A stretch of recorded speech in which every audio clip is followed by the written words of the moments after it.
नमस्कार दोस्तों, राधे राधे, हरे कृष्णा। स्वागत है आपका मेरे चैनल पर। तो आज हम चर्चा करने वाले हैं सावन मास के ऊपर कि सावन मास की सरल पूजा विधि क्या है, सावन मास के सोमवार कब से शुरू हो रहे हैं, इन सब चीज़ों पे चर्चा करेंगे। हमारे चैनल पे चतुर्मास से संबंधित वीडियो आ चुकी है, उसमें मैंने बताया था। और अब आपको जो है हर महीने, जैसे कि जो भी चतुर्मास के महीने होंगे उनकी वीडियोज़ मिला करेंगे डिटेल में।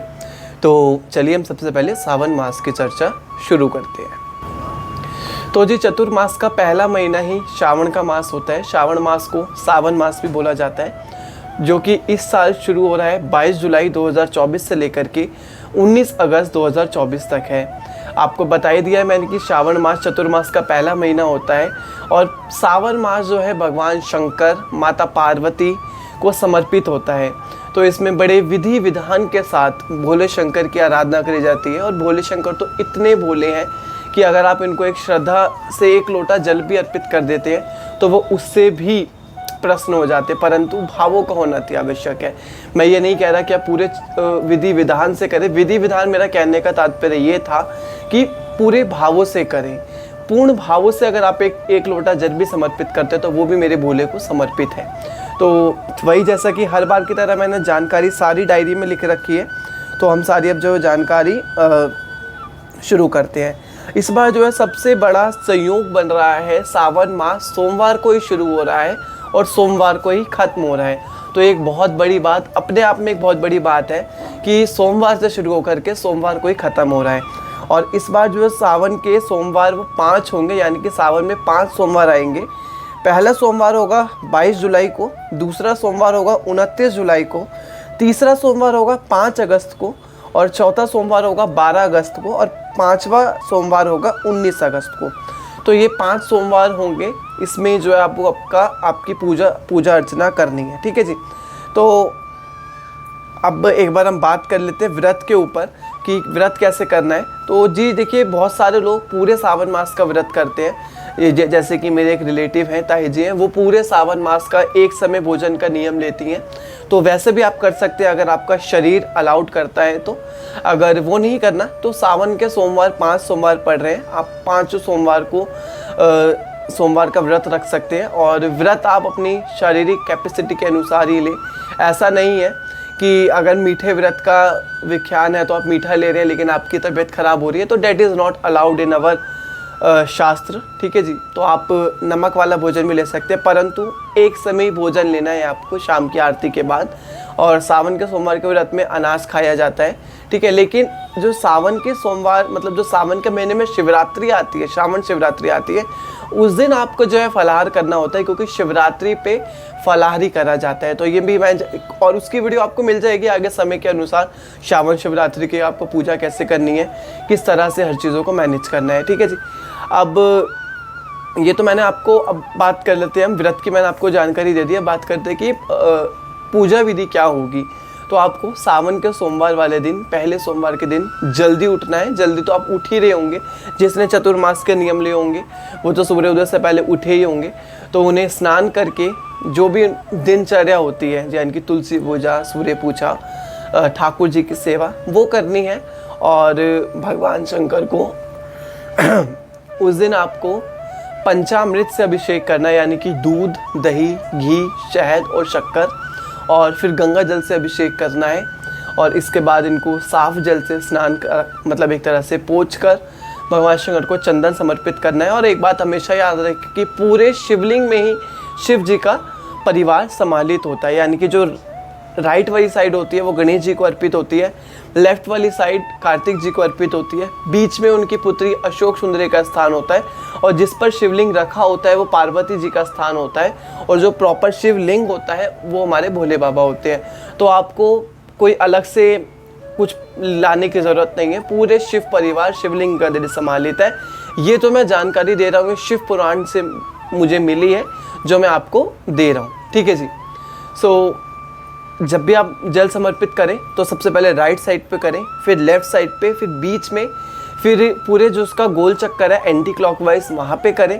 फिर उसके बाद भगवान शंकर को समर्पित करें तो ये आपका जो है पूरे शिवलिंग का जलाभिषेक या पंचामृत अभिषेक हो जाएगा। इसके बाद पूजा भी आपको ऐसी करनी है, दोनों भागों में आपके जैसे भी आपको रोली का तिलक लगाना है। भगवान शंकर को रोली का तिलक नहीं लगाया जाता है, बाकी आप लगा सकते हैं, गणपति जी को भी, कार्तिक जी को भी, माता पार्वती को भी और अशोक सुंदरी को भी। भगवान शंकर को आप चंदन लगाएंगे, केसर चंदन का तिलक लगाया जाता है, ठीक है जी।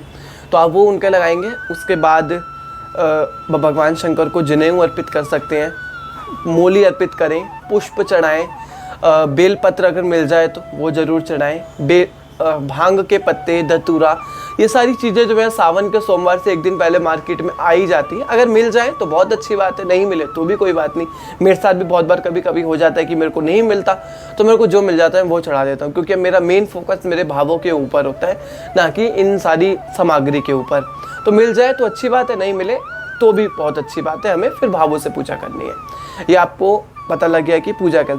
अब आ जाती है डेली, सावन के सोमवार की मैंने आपको समझा दी। डेली में आपको भगवान शंकर को अगर इच्छा है तो डेली में भी पंचामृत अभिषेक करा सकते हैं। अगर क्षमता नहीं है या एक तरह से समय नहीं है, ठीक है, समय नहीं है, तो जल अभिषेक करें। उसके बाद भगवान शंकर को चंदन का तिलक समर्पित करें। और मतलब ऐसा ज़रूरी नहीं है कि आपको पूरे शंकर भगवान के हर एक जगह पर ही रोली चंदन समर्पित करना है। जलाभिषेक का मेन होता है, तो आप जलाभिषेक कर सकते हैं सबको, और अगर करना है तो आप सबको भी रोली तिलक लगा सकते हैं। टोटली आपकी इच्छा पे डिपेंड करता है। रोज में जलाभिषेक करें, चंदन का तिलक समर्पित करें, बेलपत्र समर्पित कर सकते हैं मिल रहे हैं तो, और पुष्प समर्पित करें। यह आपकी होगी प्रतिदिन की बिल्कुल साधारण सी पूजा, जैसे मैं करता हूँ पर्सनली। मुझे नहीं पता कि आप लोग कैसे करते हैं, ठीक है। रोज में मैं नहीं कह रहा आपको जनेऊ चढ़ाएं या मूली चढ़ाएं, मिल जा इच्छा है तो चढ़ा सकते हैं, अदरवाइज बिल्कुल सिंपल सी पूजा ऐसे कर सकते हैं जैसे मैं करता हूँ। अब बात आ जाती है कि सावन के सोमवार का व्रत मैंने आपको बता दिया कि आप मीठा भी रख सकते हैं, नमकीन भी रख सकते हैं। अब सिंपल सी एक वीडियो का अगर एंड करा जाए, मतलब एंड करने से पहले एक मैं बात कहना चाहूँगा। अब तक आपने सावन मास में भगवान शंकर की पूजा करते हुए ओम नमः शिवाय मंत्र का उच्चारण करा होगा, ठीक है। पहली बात तो मेरे गुरुदेव कहते हैं इस मंत्र का उच्चारण भी बिना गुरु के आज्ञा के नहीं करते हैं। मैंने कर दिया है, उसके लिए मैं क्षमा मांगता हूँ, लेकिन ये जो पंचाक्षर मंत्र है इसका बिना गुरु के आज्ञा के जाप नहीं करते हैं। तो आपको सबसे बड़ी बात तो ये याद रखनी है कि आपको भगवान शंकर की सावन के दिनों में भी कोई भी माला जपनी है या नाम जपना है तो आप शाम्ब सदाशिव आपको स्क्रीन पे दिख जाएगा कैसे बोलना है, इस नाम का उच्चारण कर सकते हैं। या जो भी, जैसे कि गौरी शंकर भगवान का नाम है, भगवान का नाम जाप करना है अगर अभी तक आप गुरु दीक्षित नहीं है तो। पंचाक्षर मंत्र अपने आप में बहुत बड़ा मंत्र है, तो इसका इस तरह से अवहेलना ना करें कि आप उसका उच्चारण कर रहे हैं, वो नहीं करना चाहिए। मुझे जैसा मेरे गुरुदेव ने सिखाया है, क्योंकि जब से मैं गुरुदेव से जुड़ा हूँ तो मैं बहुत चीज़ें मैंने बदल दी हैं, क्योंकि जहाँ मैं गलती करता था वो मेरी सुधार हुई हैं, ठीक है। तो मैं तो नाम जाप ही करूँगा भगवान शंकर का, जैसे भी मुझे गुरुदेव ने बताया है। और भगवान शंकर को एक बड़ी बात आती है, जल समर्पित करते हुए क्या बोला जाए। अब अगर आपको पंचाक्षर मंत्र नहीं बोलना तो आप शाम सदाशिव बोल सकते हैं, लेकिन शाम सदाशिव से तो एक तरह से हमारी पूजा की एक्सेप्टेंसन जाएगी, भगवान प्रसन्न थोड़ी होंगे। अगर भोले बाबा को प्रश्न करना है, मैंने ये भी एक सुना है कि भोले बाबा से किसी ने पूछा था कि आप सबसे ज़्यादा प्रश्न किससे होते हैं, तो उन्होंने कहा था कि मैं राधा नाम के उच्चारण करने वाले से प्रश्न होता हूँ, क्योंकि भगवान कृष्ण और भगवान शंकर एक दूसरे के आराध्य हैं, ठीक है। भगवान शंकर के शिव जी आराध्य हैं, शिव जी के कृष्ण जी आराध्य हैं। तो इस बार एक अनुरोध है मेरा आपसे, जो भी आप जल समर्पित करें, पुष्प समर्पित करें प्रभु को, भोले शंकर को, वो राधा नाम समर्पित करते हैं। जैसे कि अगर हमें जल अभिषेक करा है तो राधा राधा राधा इस तरह से समर्पित करते हुए करें, तो भगवान शंकर इस कदर प्रसन्न हो जाएंगे आपको कि आपके अंदर से सारे विकारों को दूर करने के लिए वो जरूर इच्छुक होंगे। तो आगे आपकी इच्छा है, आपको जैसे करना है। पंचाक्षर मंत्र से ना करें तो बहुत अच्छी बात है, अदरवाइज भोले शंकर के नाम से कर सकते हैं, अदरवाइज राधा नाम से इस बार करके देखिए। मेरे कहने पे एक इस बार सावन आप राधा नाम को समर्पित करते हुए करिए, तो आपको एक अंदर से एक शांति की अनुभूति होगी। ये मेरा पर्सनल एक्सपीरियंस है। तो बस बता दिया मैंने आपको मेन बात कि क्या मैं बोलना चाह रहा था इस वीडियो में। और अब उद्यापन की बात कर लेते हैं। उद्यापन आपका होगा श्रावण की पूर्णिमा पे, जिस दिन रक्षाबंधन होता है। आपको उस दिन जो भी आपने श्रावण मास में छोड़ रखा है, जैसे कि हरी सब्जियों का दान, वो करना है। और जो भी आपने व्रत में खाया है, मीठा खाया है तो मीठे भोजन की थाली देनी है मंदिर में, अगर नमकीन खाया तो नमकीन भोजन की थाली देनी है, दक्षिणा सहित। बिल्कुल छोटा सा उद्यापन यही होता है। चतुर्मास के भी ऐसे उद्यापन होता चला जाता है, क्योंकि आपने चतुर्मास में हरी सब्जी अवॉइड करी है, वो आप आखिरी में दान दे देंगे तो आपका चतुर्मास में श्रावण का उद्यापन वहाँ पे हो गया। आखिरी में आके बर्डन नहीं पड़ता है। भादो मास में भादो की पूर्णिमा आपने दही का दान कर दिया या लस्सी बना के मंदिर में दे दी, वो आपके दही का दान हो गया, तो आपका वो चतुर्मास के भादो मास का उद्यापन हो गया। बिल्कुल सरल तरीके से मैं आपको सारी चीज़ें समर्पित बताने की कोशिश करता हूँ, जैसे मैं करता हूँ। ठीक है जी, तो मैंने आपको समझा दिया है कि आपको कैसे श्रावण मास की पूजा अर्चना करनी है, पूरे श्रावण मास कैसे करनी है, प्रतिदिन कैसे करनी है, व्रत कैसे करना है, कौन सा नाम लेके भगवान का जल समर्पित करना है और उद्यापन कैसे करना है। ये सारी जानकारी मैंने आपको दे दी है। आशा करता हूँ आपको आज की वीडियो बहुत पसंद आई होगी। पसंद आई हो तो वीडियो को लाइक करिएगा। आज के लिए इतना ही, फिर मिलते हैं अगले एक वीडियो के साथ। जब तक बोलते रहिए हरे कृष्णा, धन्यवाद।